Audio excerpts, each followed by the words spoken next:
Venice शहर, Italy. हर तरफ से पानी से घिरा ये शहर, हंसमुख लोग और यहाँ की खूबसूरती देखते ही बनती है। इसे सिटी ऑफ कैनल्स भी कहा जाता है। हाई टाइड के समय घुटनों तक पानी आना यहाँ के लोगों के लिए आम बात है, लेकिन वो ये नहीं जानते कि वो किस महाप्रलय की ओर बढ़ रहे हैं।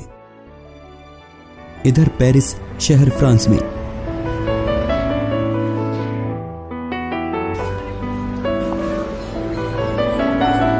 दुनिया को आने वाली महाप्रलय से बचाने के लिए एक एग्रीमेंट साइन किया गया, द पेरिस एग्रीमेंट, जिसमें दुनिया भर के कुछ चुनिंदा देशों ने इस बात पर सहमति जताई कि वो धरती पर बढ़ते तापमान को 1.5 डिग्री सेल्सियस से ज्यादा नहीं बढ़ने देंगे।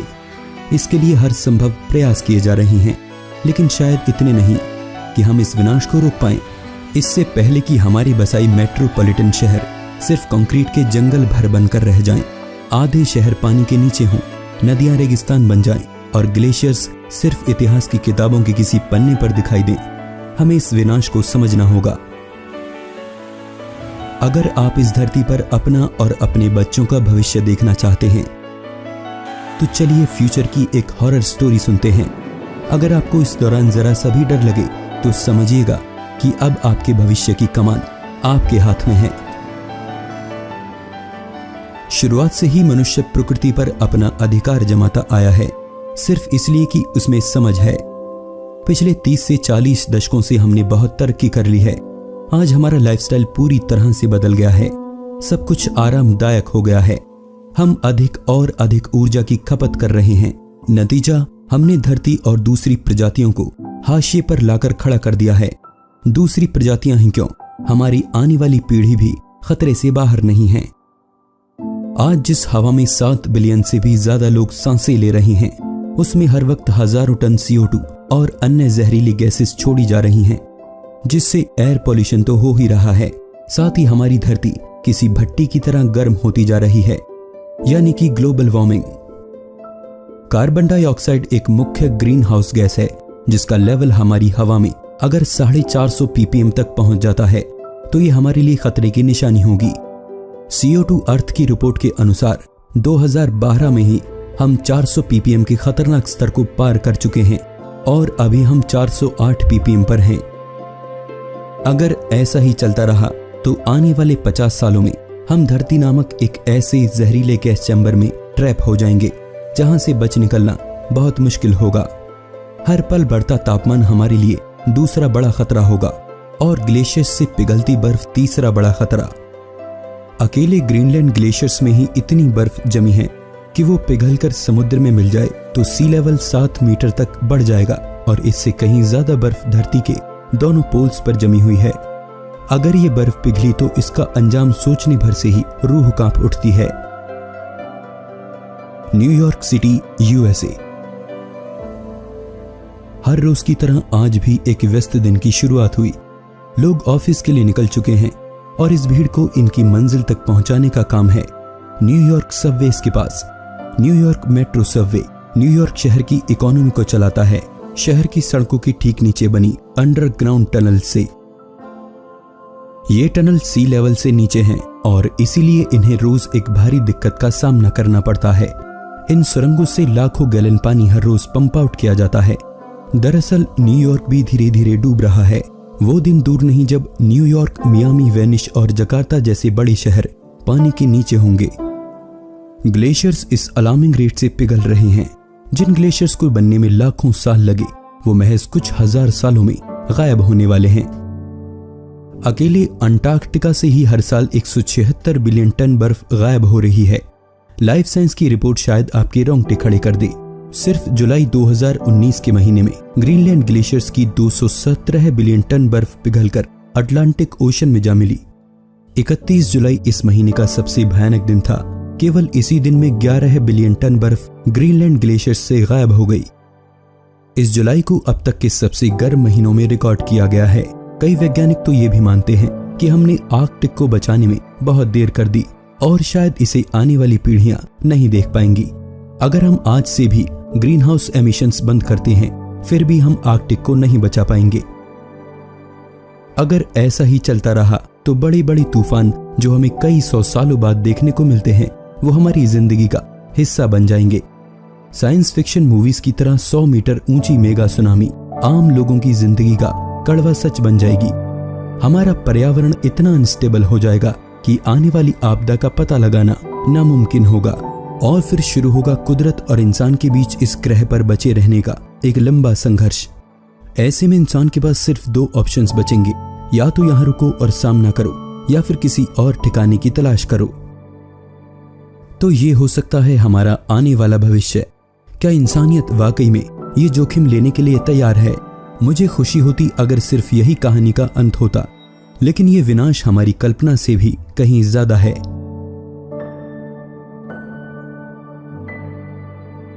एक समय था जब एक पोलर बियर शिकार पर निकलता था तो उसके सामने चमकती बर्फ का कभी ना खत्म होने वाला मैदान हुआ करता था, और आज ये है समुद्र में तैरते उसी बर्फ के टुकड़े। हमें ग्लोबल वार्मिंग के असर को देखने के लिए कोई साइंटिस्ट होने की जरूरत नहीं है। अंटार्कटिका में रहने वाले आदिवासी आने वाले इस महाप्रलय को अपनी आंखों से देख रहे हैं। भारतीय गांवों के वे लोग जो भले ही वैज्ञानिक नहीं है, लेकिन जब 8-8 किलोमीटर दूर सिर्फ पीने का पानी लेने जाते हैं, वे ग्लोबल वार्मिंग के असर को सिर्फ देख ही नहीं रहे हैं बल्कि महसूस कर रहे हैं अपने रोजमर्रा के जिंदगी में। इक्वेटर पर रहने वाले अफ्रीकन्स और बाकी लोगों से पूछोगे तो वो बताएंगे आपको कि गर्मी के किस लेवल पर वो जी रहे हैं। ऐसा लगता है मानो सूरज नजदीक आकर बैठ गया हो। भले ही वो बढ़ते गर्मी का कारण नहीं जानते, लेकिन हमें तो पता है, हम तो अनजान नहीं हैं। जैसे जैसे धरती का तापमान बढ़ता जाएगा, पेड़ पौधे मरते जाएंगे, जानवर, पंछी, कीड़े मकोड़े एक बार फिर अपने अस्तित्व के लिए संघर्ष करेंगे। या तो वो अपने आप को बदल लेंगे और या फिर अगस्त 2019 अमेज़न ब्राजील। 20 अगस्त को ब्राजील के सैटेलाइट ने अमेज़न के जंगलों में कई जगह से धुआं उठता हुआ देखा।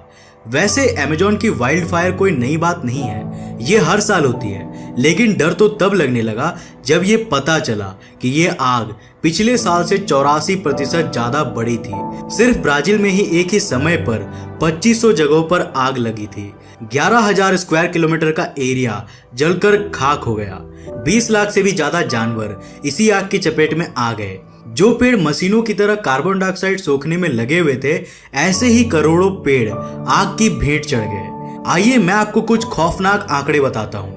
हर साल अमेज़न के मरे हुए पेड़ 1.9 billion turns carbon dioxide atmosphere में छोड़ते हैं, और पूरा अमेज़न रेन फॉरेस्ट एक साल में 2.2 बिलियन टन्स कार्बन डाइऑक्साइड ही ऑब्जर्व कर पाता है। ये जो कुछ मिलियन टन का फर्क है ना, वो एक दिन ये वाइल्ड फायर पूरा कर देगी, और एक समय ऐसा आएगा कि अमेज़न भी हमसे होड़ करेगा कि चलो देखते हैं कौन ज्यादा कार्बन डाइऑक्साइड एटमॉस्फेयर में छोड़ता है। आप इस बात का मतलब समझ रहे हैं ना? सिर्फ अमेज़न ही नहीं, पूरी दुनिया में फैले जंगलों का यही हाल है। अमेरिका, ग्रीस, ऑस्ट्रेलिया, ये सभी हर साल बड़े पैमाने पर वाइल्ड फायर की वजह से जंगलों को खोते जा रहे हैं, और यही अमेज़न घर है हमारी चकाचौंध भरी दुनिया से कटे हजारों आदिवासी सभ्यताओं का। वो महसूस कर पा रहे हैं उस प्रलय को जिसकी लपेट हम तक भी पहुंचने वाली है। अमेज़न के साथ लॉस एंजलिस भी जल रहा है। ये पास्ट के रिकॉर्ड्स नहीं है, बल्कि अभी रिसेंट अक्टूबर 2019 का ही डेटा है। लाखों लोग अपने घर छोड़ने को मजबूर है। अगर आप ये वीडियो 2020 या 2021 में भी देख रहे हो, तब भी दुनिया का कोई ना कोई कोना जल रहा होगा, और हमारा भविष्य भी। क्या ऐसी धरती हम अपने आने वाली पीढ़ी को सौंपने जा रहे हैं? ये तो वही बात हो गई कि जब कपड़े नए थे तो हमने खूब पहने, लेकिन जब फट गए, पुराने हो गए, तो दे दिए किसी गरीब को, भिखारी को। क्या यही डिजर्व करती है इस धरती पर आगे पैर रखने वाली हर एक जनरेशन? जरा सोचिएगा इस बारे में। मैं ये नहीं कह रहा कि जंगलों की ये आग क्लाइमेट चेंज की वजह से लग रही है, इसके कारण कई हैं, लेकिन इस आग की वजह से कंडीशंस और भी खराब हो रही है। जंगल और भी ड्राई होते जा रहे हैं, नतीजा आग और भी बढ़ता जा रहा है, जो कि स्पेस से भी देखा जा सकता है। कार्बन डाइऑक्साइड एटमॉस्फेयर में लगातार बढ़ रहा है। हमारे नाक के नीचे एक इरिवर्सिबल चेन रिएक्शन शुरू हो रहा है, जिसको शायद ही कभी रोका जा सके। हमारे समुद्र और जंगल दोनों बड़े बड़े कार्बन सिंक खराब होते जा रहे हैं। बातों का वक्त निकल गया, अब कुछ करने की बारी है। क्योंकि अगर मैंने इससे आगे का पृथ्वी का भविष्य आपको दिखाया तो आपको पृथ्वी नहीं बल्कि वीनस दिखाई देगी। अगर हम अभी नहीं रुके तो आपके आसपास की हर एक इलेक्ट्रॉनिक आइटम कार्बन एमिशन कर रही है।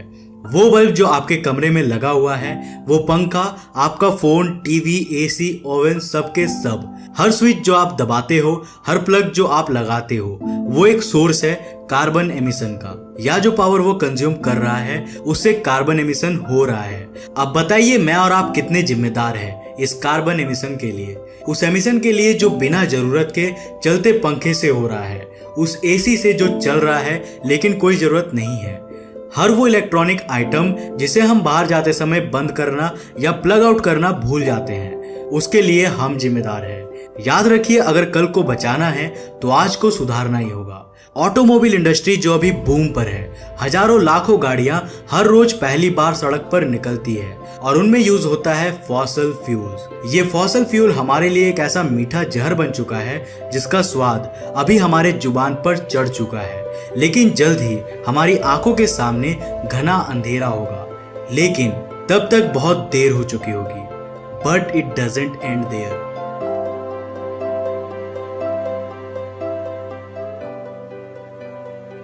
चलिए हम शुरू करते हैं इस खूबसूरत आइलैंड से। प्रशांत महासागर के बीच फैले मार्शल आइलैंड्स, हजारों ऐसे द्वीप जो 20 लाख स्क्वायर किलोमीटर के बड़े इलाके में फैले हुए हैं। एनोइटोल एटोल ऐसे ही 40 द्वीपों का समूह है जिसकी खूबसूरती के पीछे छिपे हैं हमारी रूह को झकझोर देने वाले काले सच। वेलकम बोर्ड पर यह साइन देख रहे हैं ना, यही है वह चीज जो यहाँ पर रहने वाले चंद लोगों को डराती रहती है। इसी की वजह से यहाँ के आसपास के आइलैंड पर लाखों साल तक कोई इंसान नहीं रह सकता। यह है अमेरिका के कोल्ड वॉर की समय की एटॉमिक विरासत, रियूनिट आइलैंड। एटॉल के 40 आइलैंड में से एक। यहीं पर दर्शन होंगे आपको उस खौफनाक विरासत के। यह खूबसूरत एरिया इतना रेडियो एक्टिव है कि यहाँ लाखों साल तक कोई रहने की सोच भी नहीं सकता, लेकिन अगर आप यहाँ जाओगे तो आपको रोकने वाला भी कोई नहीं। अमेरिका द्वारा 1940 और 50 के दशक में जितने भी न्यूक्लियर बॉम्ब टेस्ट किए गए थे, उनमें से सबसे ज्यादा और सबसे ताकतवर बॉम्ब यहीं पर टेस्ट किए गए थे। और फिर हजारों अमेरिकी सैनिकों ने एटॉमिक बॉम्ब के वेस्ट को इकट्ठा करके एक डंप बना दिया, जिसे अमेरिकी सैनिक कहते हैं द डोम। इसका डायामीटर 115 मीटर है और इसे बनाने में कुछ खास दिलचस्पी नहीं दिखाई गई और इसके स्ट्रक्चर पर जगह जगह क्रैक्स देखे जा सकते हैं। इसमें पड़ा न्यूक्लियर वेस्ट लीक होकर समुद्र के पानी में मिल रहा है। इसे बनाने वाले हजारों सैनिक में से अधिकतर कैंसर का शिकार हो गए और मौत ने उन्हें गले लगा लिया, क्योंकि शायद उन्हें पता नहीं था कि वो प्लूटोनियम 239 के टुकड़े उठा रहे हैं और उन्हें इस खतरे के बारे में बताया भी नहीं गया था। प्लूटोनियम 239 एक ऐसा घातक रेडियो एक्टिव मटेरियल है जिसकी हाफ लाइफ 24,000 साल होती है। उस जगह को रहने लायक तभी माना जाता है जब इसकी 10 हाफ लाइफ कंप्लीट हो जाए, यानी लाखों साल का इंतजार, और इसके रेडिएशन का असर लाखों सालों तक बना रहता है। काम कर रहे सैनिकों ने वहीं से मछलियां पकड़कर खाई होंगी जो पहले से ही जॉम्बी बनकर बैठी थी, यानी आसपास का पूरा सी फूड रेडियो एक्टिव हो चुका था। यहाँ पर रहने वाले लोग आज भी इंसाफ की गुहार कर रहे हैं और अमेरिका अरबों डॉलर कंसेशन के तौर पर दे चुका है। लेकिन इन पैसों से रेडिएशन कैसे दूर हो, यह बात वाकई गौर करने वाली है। मैंने यहाँ यह सच्ची कहानी क्यों सुनाई, मैं बताता हूँ। अमेरिका, रूस, चीन, भारत, नॉर्थ कोरिया, पाकिस्तान और सभी देश जिनके पास न्यूक्लियर पावर है, उन्होंने न्यूक्लियर टेस्ट करके एक किसी बड़े देश जितने एरिया को लाखों साल के लिए अनहैबिटेबल बना दिया है, यानी रेडियो एक्टिव। न्यूक्लियर बॉम्ब कोई बड़ा खतरा नहीं है, लेकिन न्यूक्लियर पावर प्लांट जो कि बहुत अच्छे से एक एफिशिएंट अमाउंट ऑफ पावर हमारे लिए प्रोड्यूस करते हैं, उनसे निकलने वाला वेस्ट हमारे लिए और फ्यूचर के लिए एक बड़ा खतरा है। पहले जब हमने न्यूक्लियर एनर्जी को उपयोग करना शुरू किया था, तब इसके वेस्ट को लेकर कोई खास चिंता नहीं थी। हजारों टन न्यूक्लियर वेस्ट ऐसे ही समुद्र में फेंक दिया जाता, यह सोचकर कि समुद्र महान है, यह हमारे हर कचरे को संभाल लेगा। हमारी तो प्रॉब्लम सॉल्व हो गई, हमसे वह कचरा दूर चला गया। लेकिन जैसे ही कचरे से भरे कंटेनरों में जंग लगी, वहां से रेडिएशन एक बड़े इलाके में फैलने लगा। लेकिन हम इन सभी चीजों से अनजान हर रोज हजारों टन न्यूक्लियर वेस्ट समुद्र में फेंक रहे थे। हमारे ऐसा कुछ करने से बदलाव आना स्वाभाविक था। समुद्र के नीचे एक बड़े इलाके में कोरल रीफ्स का सफाया हो गया। फूड चेन पूरी तरह से चरमरा गई और रेडिएशन ने करोड़ों समुद्री जीवों की जान ले ली और इसका डायरेक्ट और इनडायरेक्ट असर क्लाइमेट चेंज पर पड़ता है। कितने कंटेनर समुद्र में कहां फेंके गए, इसका कोई रिकॉर्ड मौजूद नहीं है।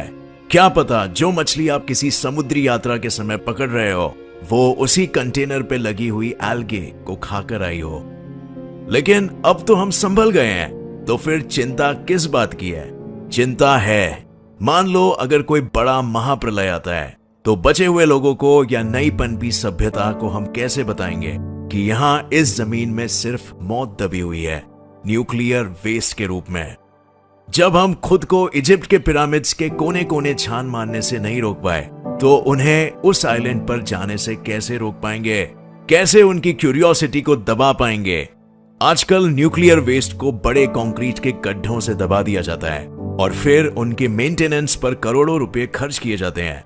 अगर कल को इस धरती से हमारा अस्तित्व खत्म हो जाता है और एक नई स्पीशीज यहाँ पर राज करती है, तब शायद उन्हें यह बताने वाला कोई नहीं होगा कि यहाँ पर रहने की कोशिश भी मत करना, रेडिएशन खतरनाक लेवल पर मौजूद है।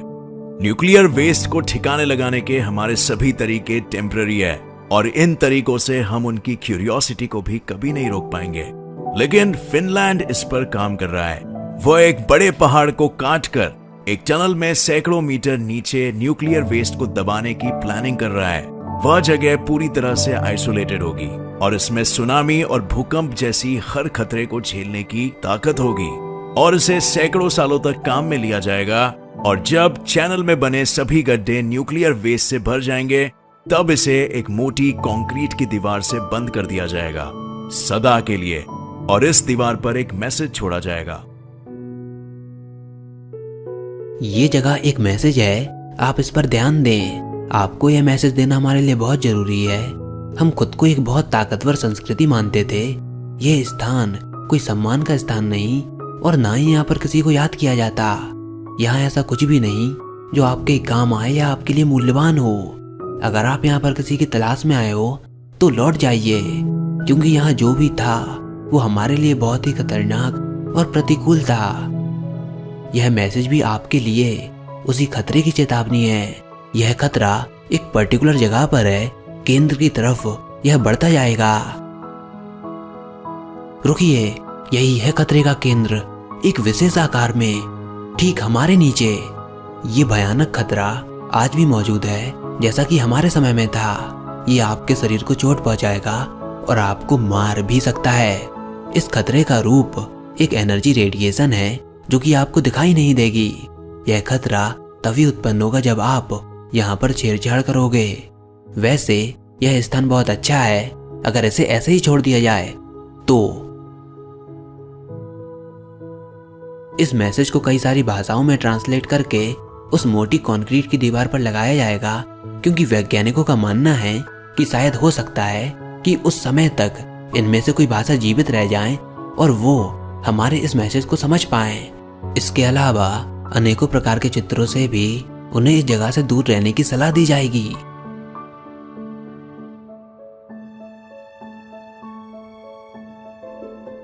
मैं आपको एक राज की बात बताऊं, इसे अकेले में बैठकर जरूर सोचेगा। जैसे आज हम न्यूक्लियर वेस्ट को धरती में ही दबाने की कोशिश कर रहे हैं ताकि कोई भी इसके भयानक रेडिएशंस के संपर्क में ना आ सके। करोड़ों साल पहले एक ऐसी ही सफल कोशिश हुई थी नेचर की तरफ से, कार्बन को दबाने की, कोयले, तेल और नेचुरल गैस के रूप में। और आज हम क्या कर रहे हैं? हम भी वही कर रहे हैं जिसका हमें डर है कि जो आने वाली पीढ़ियां हमारे न्यूक्लियर वेस्ट के साथ करेगी, नीचे से निकालकर उन्हें खुले आसमान में छोड़ने का काम। हमें उनके लिए कुछ भयानक संकेत छोड़ने होंगे, जैसे कि काले डरावने पत्थरों से बने अनेकों पिरामिड और बीच बंजर जमीन में गड़ा होगा न्यूक्लियर वेस्ट, ताकि हमारा संकेत उन्हें संकेत दे सके कि यहाँ पर रहना खतरनाक है। यहाँ खोदना मत, न तेल के लिए और ना ही किसी और चीज के लिए। क्या आपको लगता है कि फ्यूचर जनरेशन पर इतनी रेस्ट्रिक्शंस लगाना सही रहेगा? चलिए ऐसा करते हैं, हम अभी खुद पर कुछ रेस्ट्रिक्शंस लगा लेते हैं, ताकि इसी बहाने आने वाले जनरेशन को तो हम थोड़ा सा रिलीफ दे पाएंगे। अगर एक बार ग्लोबल वार्मिंग हमसे अनकंट्रोल्ड हो गई तो वहां से एक ऐसी चेन रिएक्शन स्टार्ट होगी जिसका अंत होगा अब तक की सबसे बड़ी मास एक्सटिंक्शन के साथ, जहां पृथ्वी पर 90% जीवन खत्म हो जाएगा। इसकी शुरुआत होगी छोटी छोटी घटनाओं से, और दरअसल इसकी शुरुआत हो चुकी है। जैसे जैसे ग्लोबल वार्मिंग बढ़ेगी, सूरज की तपिश आपको महसूस होगी, गर्म हवाएं चलेंगी जिन्हें हीट वेव्स कहा जाता है। कई लोग इन्हीं गर्म हवाओं से अपनी जान गंवा बैठेंगे। हवा में से मॉइस्चर लगभग खत्म हो जाएगा और आपको हिदायत दी जाएगी कि जितना हो सके आप घर से बाहर ना निकलें तो ही बेहतर है। सड़कें सुनसान हो जाएंगी, कुछ इक्का दुक्का लोग ही जरूरी काम से बाहर निकलेंगे। स्कूल्स बच्चों का इंतजार करते रह जाएंगे, बच्चे शायद ही कभी स्कूल जा पाएं। रेत की एक बड़ी आंधी कभी कभी शहर को ऐसे घेर लेगी जैसे मंगल ग्रह पर रेत के तूफान आते हैं। ग्लेशियर के पिघलने से नदियां भी सूखने लगेंगी, क्योंकि बड़ी बड़ी नदियों का मुख्य स्रोत ये ग्लेशियर्स ही होते हैं। अगर ऐसे ही चलता रहा तो 2050 के बाद आपको हिमालय पर कोई भी बर्फ नहीं दिखाई देगी। भारत की मुख्य नदियां रेगिस्तान में बदल जाएंगी। पूरी दुनिया उस समय एक भयंकर सूखे की चपेट में होगी, एक मानव निर्मित सूखा। और पानी, आपको क्या लगता है, पीने योग्य पानी की किल्लत आज क्या कम है? पूरी दुनिया अभी से ही फ्रेश वाटर की कमी से जूझ रही है। हाँ, होगा तब पानी, कभी कभार भूले भटके आ जाएगा, लेकिन मैं पूछता हूँ आखिर कब तक? आपको नहीं लगता कि हम कुछ ज्यादा ही स्वार्थी हो जाएंगे? पानी की कमी से पेड़ पौधे भी मरेंगे, जानवर भी, और इसके बिना जमीन भी। अकेले अकेले इंसान का जीवन कैसा होगा? न कुत्ता, न बिल्ली, गाय, बैल, घोड़ा, हाथी, कुछ भी नहीं होगा। सब कुछ तो हमने तबाह कर दिया। सूखा पड़ने से अनाज की पैदावार इतनी भी नहीं होगी कि खुद इंसानों का पेट भर सके। आखिर बेजुबान जानवर निर्दोष ही हमारे बुरे कर्मों की बलि चढ़ जाएंगे। आखिर इन सब का क्या दोष? आखिर उनकी क्या गलती जो आगे इस दुनिया को देखने वाले हैं? तापमान बढ़ने से समुद्रों पर और भी गहरा असर पड़ेगा। वो समुद्र जो कार्बन डाइऑक्साइड को सोखते हैं, लेकिन एक लिमिट के बाद समुद्र भी CO2 को नहीं सोख पाएगा। कोरल रीफ जो कि फूड चेन के निचले स्तर पर समुद्री जीवों का खाना होते हैं और एक्वेटिक एटमॉस्फेयर को मेंटेन रखते हैं, गर्मी से वो भी मर जाएंगे। यहाँ हम किसी संभावना की बात नहीं कर रहे, बल्कि समुद्र में हो रही रिसर्च से यह हमारे सामने आया है कि धीरे धीरे समुद्र अपने कोरल रीफ के भंडार को खोता जा रहा है। फिटोप्लैंक्टन्स समुद्र में पाए जाने वाले ऐसे पौधे होते हैं जो हमारे द्वारा उपयोग की जाने वाली 60 से 80% ऑक्सीजन का निर्माण करते हैं, लेकिन धीरे धीरे हमारी पर्यावरण विरोधी हरकतों की वजह से वो भी खत्म होते जा रहे हैं। और इसका सीधा असर होगा कि हम समुद्र की तकरीबन 5 लाख से भी ज्यादा जातियों को खो देंगे, और ये असर फूड चेन में ऊपर तक जाएगा। नेचर, बायोलॉजी और केमिस्ट्री का ये सिस्टम पूरी तरह से बिखर जाएगा। वो समुद्र जो 60% ऑक्सीजन देते हैं वो इनएक्टिव होने लगेंगे। नेचुरल क्लाइमेट कंट्रोल का मैकेनिज्म फेल होता हुआ नजर आएगा। ये समुद्र फिर ना तो हमें खाना देने लायक रहेंगे और ना ही जीवन। ऊपर से देखने पर यह हमें इतना अच्छा शायद ना लगे जितना कि वो हमें आज लगता है। जिस तरह समुद्रों में फैक्ट्री का केमिकल वेस्ट फेंका जा रहा है, एटॉमिक वेस्ट और प्लास्टिक भी समुद्र में ऐसे डंप किया जा रहा है जैसे कि यह कचरे का कोई बड़ा सा डिब्बा हो। ये समुद्र आज जैसा शांत दिखता है, इसका दूसरा रूप उतना ही भयंकर होगा। सारा कचरा जो हम इनमें फेंक रहे हैं, एक दिन वो सारा कचरा हमारे बड़े बड़े शहरों पर ऐसे फेंक दिया जाएगा जैसे कि यह बड़े बड़े कचरे का डिब्बा हो। आज सोचने की जरूरत है। फैसला आपके हाथ में है कि आप आने वाली पीढ़ियों को क्या दिखाना चाहते हो, एक खुशनुमा भविष्य या फिर एक उजड़ा हुआ कल। टिक टिक टिक टिक टिक टिक, समय तेजी से निकल रहा है, राइट? ये वो घड़ी नहीं है जो आपको बताएगी कि टाइम क्या हुआ है, बल्कि ये वो घड़ी है जो आपको बताएगी कि समय बचा कितना है। भविष्य में अगर कोई मैस एक्सटेंशन हुआ भी, यानी अगर ऐसी नौबत आई कि दुनिया खत्म हो सकती है, तो उसके पीछे का कारण स्पेस से आता कोई एस्ट्रॉइड नहीं होगा, ना ही सूरज से आ रहा कोई बड़ा सौर्य तूफान, बल्कि इसके लिए जिम्मेदार वो होगा जिसे हम हर रोज अपने ही खिलाफ खड़ा कर रहे हैं, उसे एक दैत्याकार रूप दे रहे हैं, और वो है कार्बन। क्या आपको पता है कि दुनिया में 90% से ज्यादा ऊर्जा कैसे जनरेट की जाती है? आंसर है फॉसिल फ्यूल्स, जी हाँ, फॉसिल फ्यूल्स, कोयला, नेचुरल गैस और तेल भंडार, यही तो चला रहे हैं दुनिया को। आपके घर में आ रही इलेक्ट्रिसिटी 90% चांसेस हैं कि वो किसी थर्मल पावर प्लांट से आ रही है। पर वो कहावत है ना कि कुछ पाने के लिए कुछ खोना भी पड़ता है। कोयले को जलाकर हमें एनर्जी तो मिल रही है, इसमें कोई शक नहीं, लेकिन क्या आप जानते हैं कि हमने खोया क्या? कोयला जला, हवा में कार्बन गया, हवा पॉल्यूट हो गई, बची कार्बन की जहरीली राख। वह वहां की आबो हवा को खराब कर रही है, वहां के लोगों की सांसों में और जमीन में घुलकर एक पर एक कत्ल करती जा रही है। लेकिन हमें इससे क्या? यह सब तो हमने काफी बार स्कूल्स में एसेज में लिखा है और अच्छे नंबरों से पास भी हुए हैं। इस पर टीचर्स के बोरिंग लेक्चर्स भी सुने हैं। पर ये वो सब नहीं है जो हमने खोया है। क्या आप जानना चाहते हैं कि हमने खोया क्या? हमने खोया है अपना कल। ये वो कल नहीं है जो आप कल देखोगे, बल्कि ये वो कल है जो आप अपने बच्चों को दिखाना चाहते हो। बसेस, ट्रक्स, कार्स, बाइक्स और सब तरह के ट्रांसपोर्टेशन जिनके बिना दुनिया आज शायद थम सी जाए। लेकिन यकीन मानिए, जब ये चलते हैं तो दुनिया नहीं, बल्कि हर सेकंड हजारों लोगों की सांसें जरूर थम जाती हैं। एक्सीडेंट से नहीं, बल्कि पॉल्यूशन से। ज्यादा दूर जाने की जरूरत नहीं है और ना ही फ्यूचर देखने की जरूरत है। अगर आप स्मोकिंग नहीं करते हैं तो ये अच्छी बात है, लेकिन अगर आप दिल्ली में हैं तो यह कतई मत सोचिएगा कि आप स्मोकिंग नहीं कर रहे हैं। आप एवरेज 20 सिगरेट्स जितना पॉल्यूशन हर रोज अपने अंदर लेकर जा रहे हैं। इसके लिए आप कह भी सकते हैं थैंक्स टू द पॉल्यूशन। एक नॉन स्मोकर को जब पता चलता है कि उसे लंग कैंसर है, इसके लिए भी थैंक्स टू द पॉल्यूशन। लेकिन विडंबना देखिए, वो ये जरूर सोचता होगा कि उसने तो कभी किसी ट्रक, बस, कार या बाइक पर लिखा नहीं देखा कि इस कार से कैंसर होता है या ये कार सेहत के लिए हानिकारक है।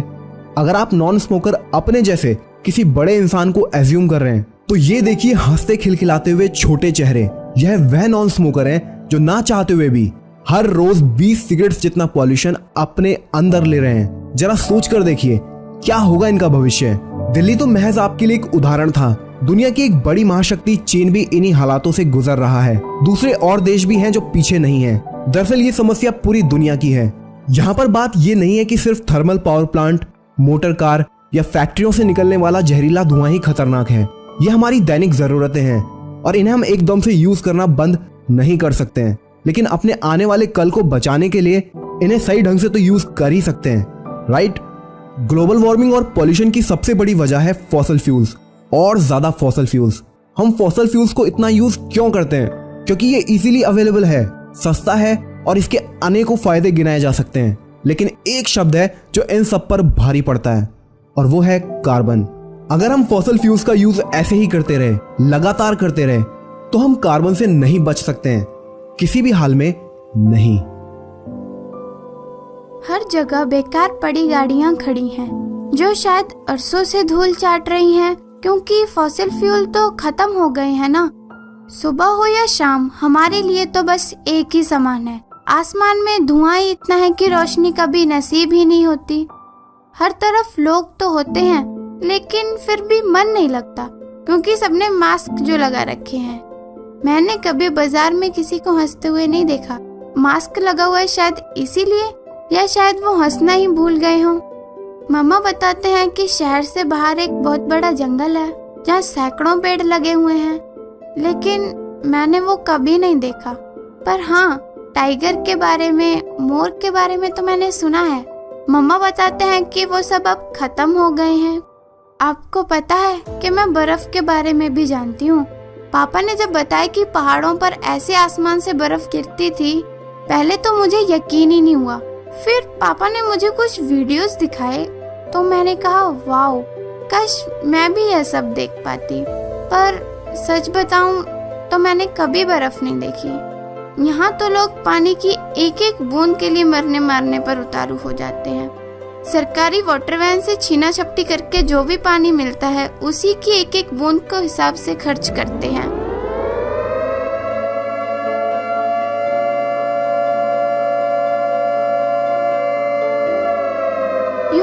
अभी अभी सायरन बजा, शायद बारिश होने वाली है। Acid rain. मैंने सुना है कि आप बारिश में खूब मस्ती करते थे, लेकिन हमें तो हमारे पेरेंट्स बाहर ही नहीं जाने देते। ये एसिड रेन क्या है? आप प्लीज मुझे बता दीजिए। चलिए रहने दीजिए, आप अपना देखिए।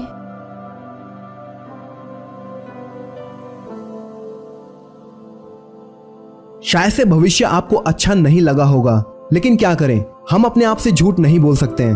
अगर ऐसे ही चलता रहा तो इससे अच्छे परिणामों की कल्पना नहीं की जा सकती है। यह देखिए, ये रिपोर्ट है MMC की। इसके मुताबिक अगर हमें अपनी धरती का तापमान 2 डिग्री सेल्सियस नीचे रखना है तो हमारे पास सिर्फ 26 साल हैं और हमारा CO2 बजट बहुत तेजी से कम हो रहा है। ये मत सोचना कि आप क्या कर सकते हैं। यहाँ मैं आपको एक टिप दे सकता हूँ। यह है फूड कार्बन फुटप्रिंट। अगर आप वेजिटेरियन हैं तो आपका फूड का कार्बन फुटप्रिंट कम है, लेकिन अगर आप नॉन वेजिटेरियन हो तो आपका कार्बन फुटप्रिंट काफी ज्यादा होगा। मैं यहाँ पर एक सीधी सरल बात रखूंगा, आप समझना जरूर। आप चाहे कुछ भी खा रहे हो, खाने को वेस्ट मत करना, क्योंकि इनडायरेक्टली वह वेस्ट एटमॉस्फेयर में जाकर ग्लोबल वार्मिंग ही करने वाला है। कदम छोटा जरूर है, लेकिन आप यहाँ से शुरुआत कर सकते हैं। यह बिल्कुल मत सोचिएगा कि जंग अब खत्म हो गई है। It doesn't end there. सरकार ये नहीं करती, वो नहीं करती। हाँ, सरकार की जिम्मेवारी है इस विषय पर काम करने की, लेकिन अभी हम वो जानेंगे जो हम अपने लेवल पर कर सकते हैं। चिलचिलाती धूप में अगर कोई पंछी आपके द्वारा रखी गई पानी की कटोरी से प्यास बुझा लेता है तो आप ये जरूर सोचिएगा कि विलुप्त हो रही किसी प्रजाति को आपने बचा लिया। किसी भी इलेक्ट्रॉनिक आइटम का इस्तेमाल जरूरत पड़ने पर ही करें। आपको ये जानकर आश्चर्य होगा कि आपका PC और मोबाइल अगर फालतू ही बिना किसी जरूरत के चल रहे हैं तो एवरेज 1 साल में वो हजारों किलो CO2 एटमॉस्फेयर में रिलीज कर देते हैं। जब आपको लैपटॉप पर काम नहीं है तो इन्हें शटडाउन याद से कर दें। अगर कोई टीवी, फ्रिज, बल्ब या पंखा बिना किसी जरूरत के चल रहा है तो यकीन मानिए वो आपके बदले की CO2 एमिट कर रहे हैं। आप उन्हें तुरंत बंद कर दें। वैसे भी भारतीय संस्कृति में अन्न को बर्बाद करना या फेंकना उसका अपमान होता है, लेकिन अकेले भारत में सिर्फ एक दिन में लाखों टन खाना वेस्ट होता है और वो खाना वेस्ट करने वाले भी हम ही हैं। आप इस बात को समझो, ये खाना नहीं है, ये सांसें हैं। इस खाने को व्यर्थ करके एक तो आपने उसका निवाला छीन लिया जिस भूखे के पेट में ये जा सकता था, और दूसरा उस मासूम की सांसें छीन ली जिसका कार्बन बजट इस व्यर्थ खाने की वजह से कम हो गया। इसलिए खाने को कभी व्यर्थ न करें। अगर आपकी निगाह में भारी मात्रा में साफ खाना व्यर्थ हो रहा है तो ऐसे NGOs को फोन जरूर करें जो उस खाने को किसी भूखे पेट तक पहुंचा सकें।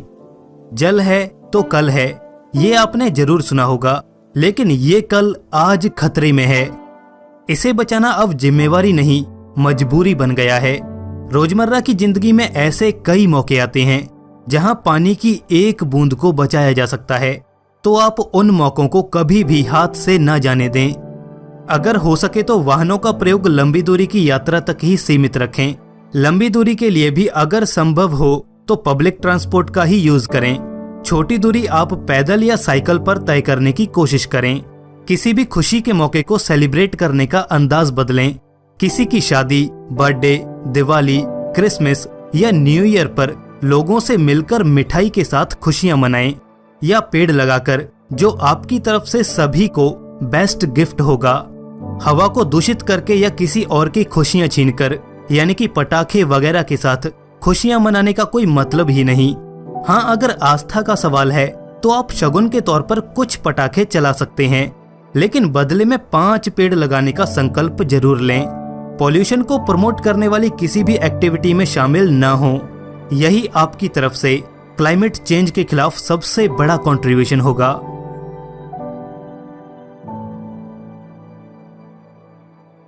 ये है ग्रेटा थुनबर्ग, एक क्लाइमेट एक्टिविस्ट, करोड़ों लोगों की इंस्पिरेशन, जिन्होंने अकेले ही स्कूल बंक करके पार्लियामेंट के बाहर स्ट्राइक पर बैठकर क्लाइमेट चेंज के खिलाफ एक ऐसी आवाज उठाई जो आज UN का मुख्य मुद्दा बन चुकी है। आज जब ग्रेटा स्ट्राइक पर बैठती हैं तो वो अकेली नहीं होती, पूरी दुनिया आज उनके साथ है। उनके द्वारा चलाया गया कैंपेन फ्राइडेज फॉर फ्यूचर यह आईना दिखाने के लिए है कि डेवलपमेंट के नाम पर एनवायरनमेंट को दांव पर रखते हुए चंद लोगों की जेबें भरी जा रही हैं और हमारी कब्रें खोदी जा रही हैं। There is no heartbeat. There is no heartbeat. There is no heartbeat. Fridays for future के तहत दुनिया भर से प्रोटेस्ट किए जा रहे हैं ताकि सरकारें ग्लोबल टेम्परेचर को 2 डिग्री सेल्सियस के नीचे रखने के लिए कुछ कदम उठाएं। ये हैं कुछ तस्वीरें जिनमें आप पूरी दुनिया को अपने भविष्य के लिए एकजुट होते हुए देखोगे। भारत में भी कई जगह पर फ्राइडेज फॉर फ्यूचर की स्ट्राइक की गई। ग्रेटा का कहना है कि जब उनका भविष्य ही सुरक्षित नहीं तो स्कूल जाने का क्या फायदा। अगर हम एक दिन की पढ़ाई को दांव पर लगाकर अपना भविष्य बचा सकते हैं तो इससे बड़ा सैक्रिफाइस कुछ और नहीं हो सकता। ये अगर हम आज नहीं करेंगे तो कल कोई और करेगा, लेकिन अफसोस तब ना तो उनके पास समय होगा और ना ही पीछे मुड़ने का कोई और रास्ता। आज आप जो भी ये वीडियो देख रहे हो, अगर हमने कोई कदम ना उठाया और सब कुछ ऐसे ही चलता रहा तो आपको इन सवालों का जवाब लाजमी देना पड़ेगा। This is all wrong. I shouldn't be up here. I should be back in school on the other side of the ocean. Yet you all come to us young people for hope. How dare you? You have stolen my dreams and my childhood with your empty words, and yet I'm one of the lucky ones. People are suffering, people are dying, entire ecosystems are collapsing. We are in the beginning of a mass extinction, and all you can talk about is money and fairy tales of eternal economic growth. How dare you?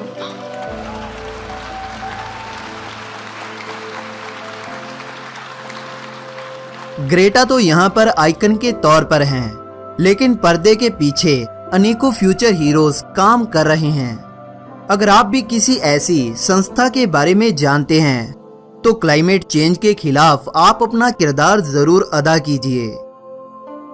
आज हम सबको जरूरत है आपकी। अगर हो सके तो अपने लेवल पर लोगों को अवेयर करने की कोशिश जरूर करें। आप अपनी तरफ से एक छोटा सा कैंपेन भी चला सकते हैं। फॉर एग्जाम्पल, मैं एक द संडे ट्री नाम की एक संस्था को जानता हूँ जो हर संडे किसी जगह पर पौधे लगाते हैं और उनकी देखभाल भी करते हैं। आप भी ऐसे ही किसी ट्री को अडॉप्ट कर सकते हैं। जरूरी नहीं कि आप कहीं बाहर जाकर पौधे लगाएं। आप अपने घर पर ही फलदार पेड़ लगा सकते हैं जो आपको फल भी देगा और ऑक्सीजन भी। याद रखिए, prevention is better than cure. किसी डैमेज को रिपेयर करने से अच्छा है कि अगर हम उस डैमेज को रोक सकते हैं तो रोक लें। दोस्तों, अंत में मैं यही समराइज करूंगा कि आज से ही यह प्रण करें कि मैं क्लाइमेट को जितना हो सके उतना बचाने की कोशिश करूंगा या करूंगी, और उसके बारे में लोगों को भी अवेयर जरूर करेंगे, क्योंकि We will not let you get away with this. Right here, right now is where we draw the line. The world is waking up, and change is coming whether you like it or not. दोस्तों, सबसे पहले तो मैं उन सभी amazing creators का तहे दिल से धन्यवाद करना चाहूंगा जिन्होंने अपना कीमती समय निकालकर इस मैसेज को आप तक पहुंचाना जरूरी समझा। Thank you guys for your amazing work, और शुक्रिया आप सभी का भी जिन्होंने ये वीडियो अंत तक देखा। दोस्तों, इस मैसेज को आगे शेयर जरूर करें।